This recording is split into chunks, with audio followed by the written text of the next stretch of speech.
Amerika bilan Xitoy Janubiy dengizda yana bir qitim qarshilashdi. Bu qitim buning sababi Amerikaning F-35 kurashchi aeroplanining Janubiy dengizdagi manevr jarayonida tushib ketganligi edi. Xitoyning aeroplan qoldiqlarini Amerikadan burun tepishga urilganligi o'tirib qo'yildi.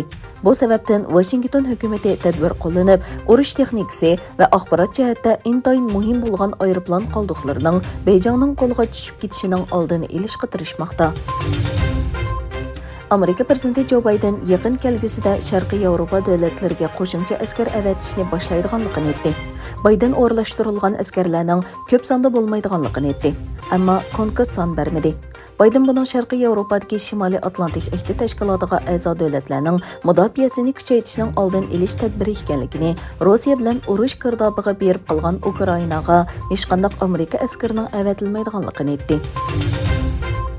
Xitoy Tashqi ishlar ministrligi va davlat ilkidagi Xitoy kundalik gazeti Amerikani tanarkatchilarga Beijing qishloq olimpik tanarkat musobaqasida qalaymuqonchilik chiqarish va pasiplik paydo qilish uchun pul to'ladi deb aybladi. Gazetdagi xabarlarda Amerikaning ba'zi davlatlardan kelgan musobaqaga qatnashuvchilarga pasib posiyada bo'lishi va Xitoyni tanqid qilishi uchun pul berganligi o'tirib qo'yilgan.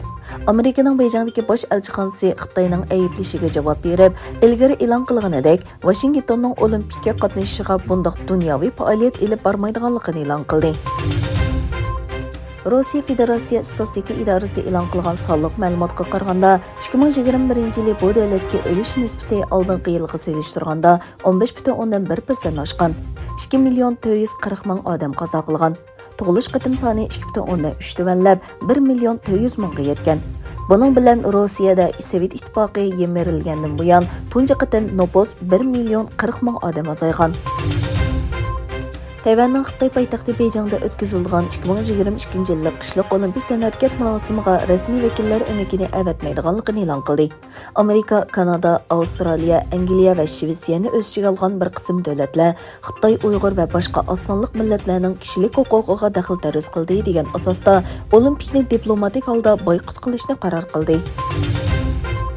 27 yanvar Qirg'iziston-Tojikiston chegarasida to'qinish yuz bergandan keyin ikki davlatning davlat bexatarlik komitetining boshliqlari Qirg'izistonning Batken rayonida ko'rishdi.